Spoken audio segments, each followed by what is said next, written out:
You've probably heard it many times. Seafood is great for your health, rich in omega-3s, good for your heart, joints, and even memory. That's true, but not the whole picture. Because after age 60, there's a little-known fact. The body's ability to detoxify begins to slow down. And those favorite fish dishes, if not chosen carefully, could quietly be making you feel tired, worsen joint pain, or even affect your memory each day without you realizing it. Today's video will help you identify 5 common types of seafood that seem healthy but may carry high levels of mercury. The goal isn't to avoid them altogether, but to make smarter, safer choices. All the information is based on credible research from the FDA, EPA, Harvard, and Tufts. You can find full sources in the description below. And if you find this video helpful, please click like and subscribe, because one small action you take today might help someone else live a healthier life tomorrow. Let's get started. Number 1. Swordfish. Do you remember the last time you ordered grilled swordfish at a restaurant? A thick, golden, fragrant slice with crispy edges and a tender, buttery center. A dish that seems perfect.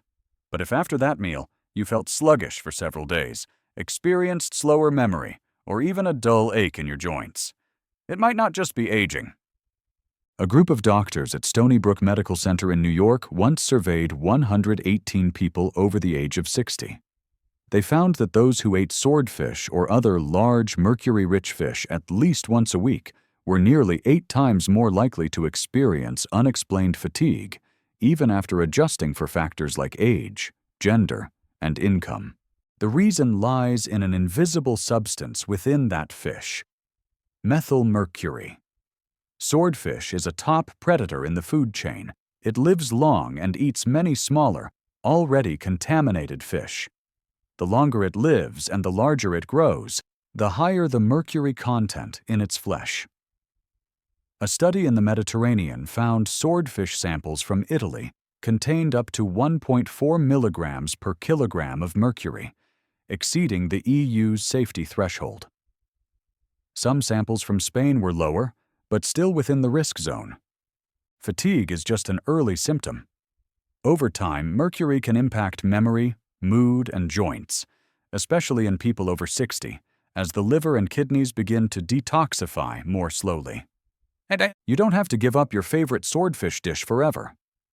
But if lately you've been feeling chronically tired, noticing a memory decline, or waking up with mild lower back stiffness, it might be time to reconsider. Is the fish you're eating suitable for your body after 60? And could your weekly intake be quietly slowing you down without you realizing it? Number 2. Bluefin tuna. Have you ever enjoyed a sushi roll topped with a ruby red slice of tuna? Tender, rich, melting right on your tongue? That sensation is hard to resist, especially for lovers of Japanese cuisine. But few people realize that behind each beautiful piece of sashimi lies an almost invisible toxin: methylmercury, a heavy metal that can quietly harm your memory, nervous system, and even your mood. Bluefin tuna, the kind often featured in high-end sushi bars, is a long-living predator that travels great distances and consumes large quantities of smaller, mercury-contaminated fish. As a result, the mercury levels accumulated in their bodies are exceptionally high, especially in older specimens, the very ones prized for sashimi due to their fattier, richer meat. A Mediterranean study analyzing 268 bluefin tuna samples found that 40% exceeded the European Union's safety threshold, with mercury levels ranging from 0.49 to 1.60 milligrams per kilogram. Farmed tuna, often perceived as safer, only slightly reduces the risk, but doesn't eliminate mercury.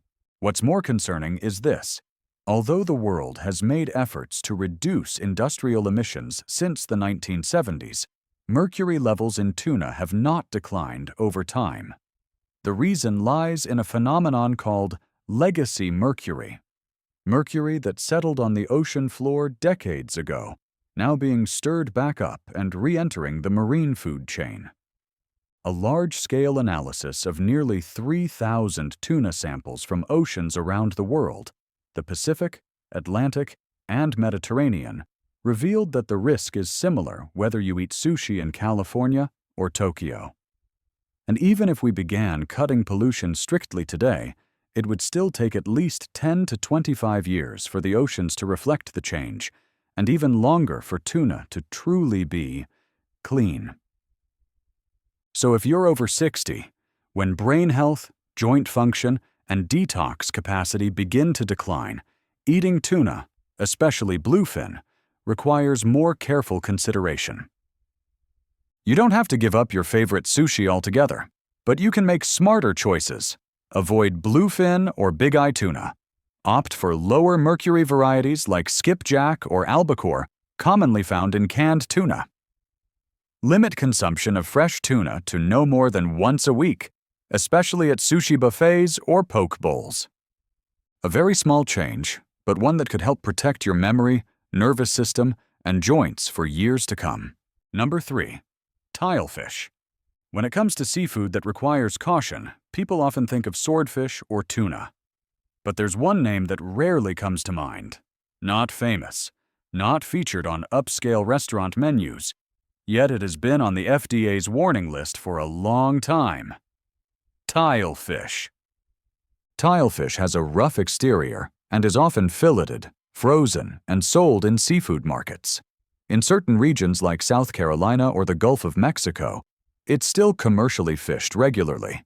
But precisely because it's not well known or widely noticed, tilefish has become a hidden danger, especially for those over the age of 60. A study conducted off the coast of South Carolina measured mercury levels in the muscle tissue of 63 tilefish. The results showed mercury concentrations ranging from 0.1 to 0.99 parts per million, with an average of 0.23 parts per million. Based on this, tilefish is categorized as conditionally safe, meaning it can still be eaten, but only in limited frequency. 62% of the samples fell within the EPA and FDA's recommendation of no more than 2 servings per week. But the concern is that a significant portion reached the upper limit. And for older adults, those with weakened immune systems or underlying conditions, this level of methylmercury is enough to cause prolonged fatigue, dull joint pain, or memory decline. The situation becomes more serious when looking at data from the Gulf of Mexico, a region heavily impacted by the Deepwater Horizon oil spill in 2010. A study there found that up to 98% of tilefish samples collected from the northeastern Gulf exceeded mercury recommendations. Fish living near the Mississippi River Delta or in previously oil-contaminated waters showed signs of altered metabolism, increasing their capacity to accumulate methylmercury even further. This means not all tilefish are dangerous, but their origin and where they're caught can make a significant difference. If you're buying frozen fish without knowing its source or eating it more than twice a week, then every piece of tilefish you consume could quietly become a test of your health. Especially after age 60. When the nervous system, cardiovascular function, and joints become more sensitive to toxins, choosing the right fish from the right source becomes more important than ever. You don't have to give up this fish entirely, but be more cautious if your body shows signs like persistent fatigue, worsening memory, or unexplained aches. Tilefish may be quietly contributing to your health slowing down, without you even realizing it. One simple action you can take starting today is to switch to lower mercury fish, like salmon, cod, or sardines. When buying seafood, don't just check the expiration date. Read the label carefully to see what fish it is, where it comes from, and which waters it was caught in. And if you find this information helpful, please share the video with friends and family. Many people have never even heard of tilefish, let alone know that it could be a silent culprit affecting memory, heart health, and overall quality of life. Number 4. King mackerel. Do you remember the last time you had grilled mackerel? A piece of white, flavorful fish, slightly charred at the edges with a hint of the ocean. For many, king mackerel is a bold-tasting, nutrient-rich dish, but few people realize it's also one of the highest mercury-accumulating fish among all seafood. And if you're over 60 and experiencing symptoms like persistent headaches, unexplained fatigue, or gradual memory decline, there's a good chance your favorite fish might be quietly contributing to the slowdown of your health, week by week. As early as 1997, the Texas Department of Health issued warnings to the public about king mackerel, especially large specimens, after discovering numerous samples exceeded safe mercury limits. Nearly 3 decades have passed, but that warning remains just as relevant today. A study of 279 king mackerel samples caught in the Gulf of Mexico found mercury levels ranging from 0.18 to 4.0 parts per million, with an average of 1.51 parts per million, far surpassing the FDA's action level of 1.0 parts per million. Even Atlantic-caught king mackerel, considered less toxic, had an average of 0.94 parts per million. For comparison, salmon or cod, considered safe, contain only 0.01 to 0.08 parts per million. The reason is that mercury is not evenly distributed. The larger and older the fish, the higher the mercury levels in its tissue. And many people, especially along coastal Texas, still have the habit of catching and consuming large whole fish, unaware that they may be ingesting far more heavy metals than they think. A survey by the Texas Department of Health also found that the highest risk group includes people who fish for food, particularly low-income households. For them, king mackerel isn't just a favorite dish, it's a primary source of protein. Eating large mackerel several times a week, though seemingly healthy, can actually be the hidden cause of persistent headaches, chronic fatigue, or declining concentration they never suspected. But you don't have to give up this bold-flavored fish entirely. What matters is making smarter choices.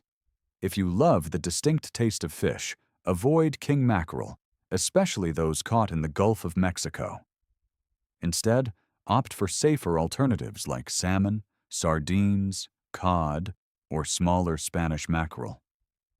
Limiting king mackerel consumption to less than once a week, or pausing it altogether if you're already experiencing symptoms like headaches, fatigue, or sluggishness, can significantly reduce the mercury accumulating in your body, and in turn, you'll better protect your nervous system, joints, and cardiovascular health. Especially once you've reached 60, this isn't just advice. It's a small action that can make a big difference in your daily quality of life. Number 5. Fried seafood. Seafood is often considered a healthy choice, but that's only truly accurate when paired with proper cooking methods. One of the most common, and also most beloved ways of preparing seafood is also one of the riskiest. Deep frying. Fried fish, fried shrimp, or those convenient fish and chips from the supermarket may sound harmless, but numerous studies have shown that even a single meal like this can increase the body's mercury levels by nearly 75%. The reason is that deep frying dehydrates the fish, concentrating the mercury and making it more easily absorbed by the body. And mercury isn't the only concern. Another dangerous factor in fried foods is trans fats, fats formed when oil is repeatedly heated at high temperatures. These are culprits behind chronic inflammation, which affects joint, heart, nerve, and immune health, especially for those over 60. When every system in the body becomes more sensitive to toxins. A study by the American Heart Association found that people who ate steamed or grilled fish 5 times a week had up to 30% lower risk of heart failure. But eating fried fish just once a week or more reversed the benefit, raising the risk by as much as 48%. This shows that it's not just what you eat, but how it's cooked that determines whether your health improves or declines. You don't have to give up your favorite seafood, just change how you prepare it. Instead of deep frying, try steaming it with vegetables, gently grilling, or pan-searing with olive oil. Sardines, salmon, or Pacific mackerel. When cooked simply, retain their unique flavor while being far safer for your joints, heart, and memory. And if possible, minimize dishes like tempura shrimp, frozen breaded fish, or quick-fried items, choices that may seem convenient but can silently build up mercury and inflammation in your body over the years. A small change at the dinner table can be a big step forward for your health after age 60. Thank you for staying with us until the end of today's video. I hope these insights have helped you better understand which types of seafood to be mindful of, not to create fear, but to empower smarter, safer choices for your health. Because after age 60, your body doesn't need grand gestures. It simply needs to be cared for through the right decisions, a little more each day. If you found this video helpful, please click like and share it with your loved ones. Sometimes, a small piece of information can help someone avoid a much bigger health risk than they realize. Wishing you good health, great meals, and joyful living every day. See you in the next video. Stay strong. Stay curious.